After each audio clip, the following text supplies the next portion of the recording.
Hi, this is Karen Cupico, and today I want to talk to you a little bit about how I got involved with past life regression work and how I became a psychic intuitive. A lot of people ask that question. They want to know, how did I get into all this? What made me inspired? What brought me to this? Was I born with it? Lots of questions. When I was a small child, I remember clearly being able to see and talk to two of my spirit guides. Now, at the time, I had no idea who they were. I just know that I could see them, no different than I can see someone sitting across from me. It's the same. And I could hear them. I know that. And I remember asking my parents, I'm talking to a ghost, is that okay? I don't remember exactly the words I must have used at the time. I was little, like 3 or 4 years old. My parents' response was, there's no such thing as ghosts. Probably the only words that I knew how to describe my spirit guides that I was talking to was that they were ghosts. I mean, Casper the Ghost was a thing that we read in books at that time when I was little. It was my only frame of reference. So I remember very clearly, though, the one day, I know that I was around 4 years old, and I remember sitting in my bedroom going like this, I'm not supposed to see you, I'm not supposed to hear you, and I knew they were sitting right there in my bedroom. And then I never saw them again for a really, really long time. It was a very sad day. I don't remember exactly what we must have talked about, but I definitely remember interacting with them, maybe playing with them, talking with them. It just felt really loving. So it was confusing to me as a small child that I wasn't able to see them or talk to them because my parents are telling me there's no such thing. And I thought I was like, maybe I wasn't supposed to be seeing them. You know what I mean? So if you have a child that is speaking to someone on the other side, ask lots of questions. See who they are. Ask them to ask more information about them. You might be surprised at what they tell you.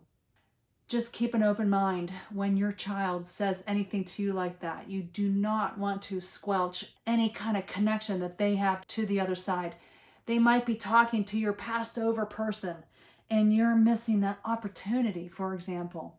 And gosh, I wish that I was talking to my spirit guides and angels the same way that I did when I was a kid. It would have been such a better life for me overall up until the point where I started getting into all this again. So how did I get into this after that experience?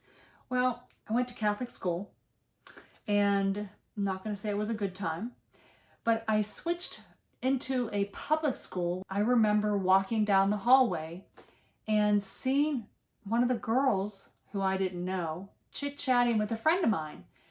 And I'm on my way to class, nervous because it's like the first week or so of school and I didn't know my way around this big school. And I am walking past and I looked at her and it was nothing to do with, she was smiling, laughing with my friend, nothing to do with that.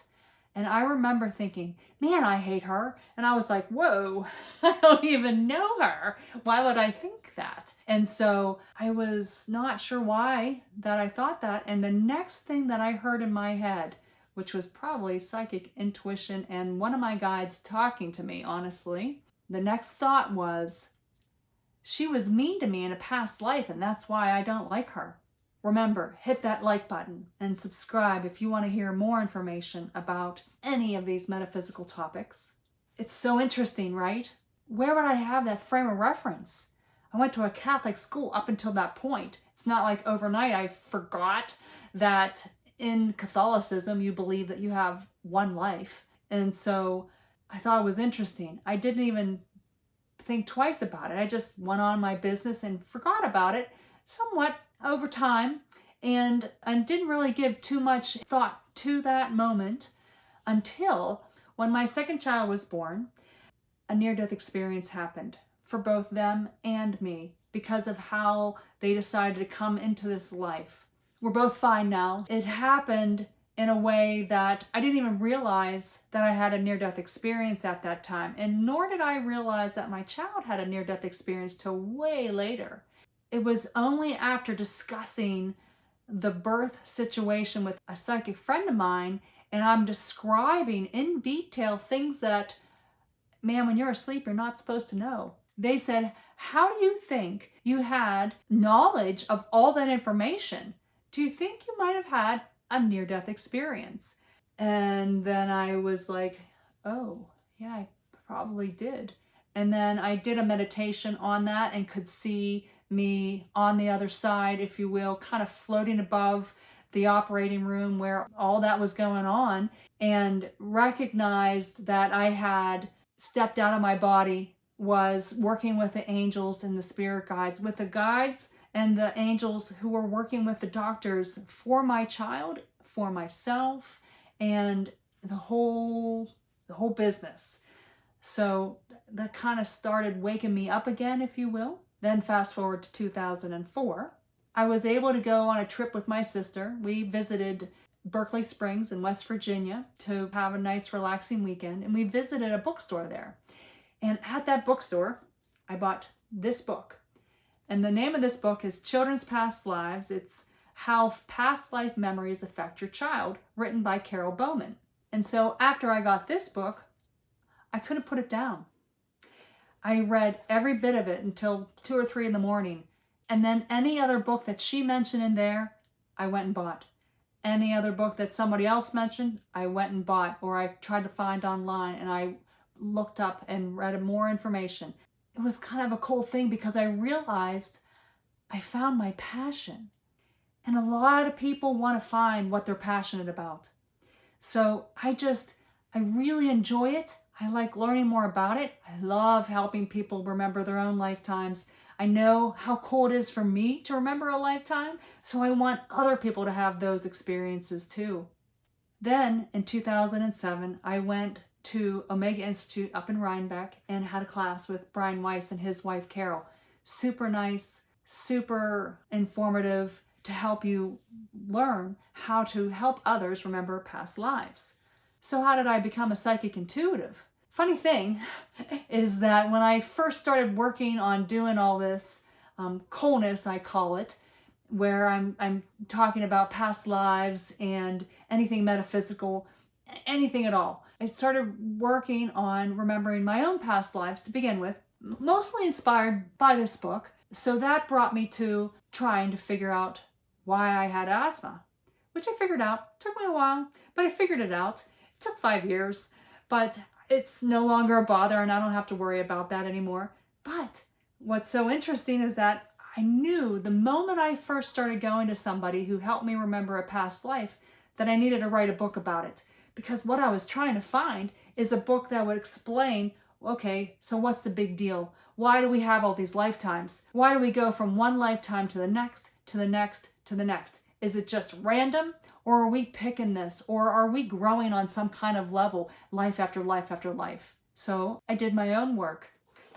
I wrote a book, 16 Past Lifetimes. Life is Just Another Class. In this book, I really uncovered a lot of information about who I really was on a whole soul level. And stay to the end, I have a meditation for you to listen to if you'd like to remember a past life. But it's more than that. When you start to heal on a soul level, you start to open channels up within you to help you be more awake, more understanding of this entire whole soul experience.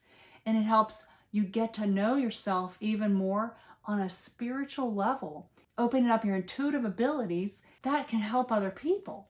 Right around 2000 and, well, right after I wrote that book, actually, 2014, I had already started like a sort of an online presence, and a lot of people were asking me, hey, do you do psychic readings? And I would just refer them to somebody else. And then I was working with a friend of mine, and they said to me, well, you can get psychic information whenever you are in the middle of remembering a past life, which I was able to do at that time. So when I was in a deep trance state, I could see other people's past lives, angels, spirit guides, talk with them, and then relay the information. But that's a lot of effort, right? And so he said, well, why couldn't you just try giving that information without going into a past life regression, going through that whole death scene, working with spirit guides from that perspective, and going through all that effort to do all that? So I started practicing on anyone who would let me. And then I had another near-death experience. That sucked. I was in a car wreck, and it took me a while to recover from that. It was not a good time. It's still not a good time. But what was cool about that is I was able to see angels. In fact, I remember stepping out of my body, going up, seeing the light, having an angel, Archangel Jophiel actually, her saying to me, "Come with me." And I took her hand and I went up in through the light, and she showed me all kind of really interesting things and talked to me about my kids, talked to me about my future. I had to make the decision, was I going to come back and just stay here? After that experience, man, if you've been in a car wreck, my heart goes out for you, especially if you have a concussion of any kind. It is not a good time. What happened is that I was able to start to see a lot more information. I started seeing lots of spirit guides, lots of angels.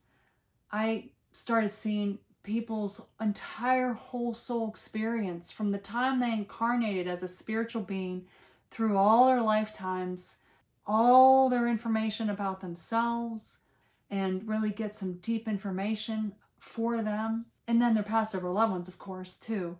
But I mean, it's like it just opened up like a floodgate of knowledge. And I think it has a lot to do with when you recognize that you're a spiritual being without any doubt whatsoever, then you remove all those blocks, all those barriers to what is covering up those abilities, if you will. And so here we are. It's been a long time since I started this journey, and it is amazing. I love it. I love every minute of it. I love talking about it, if you can't tell. And it is, it's my hope that it can help you too. Lots of love and light to you.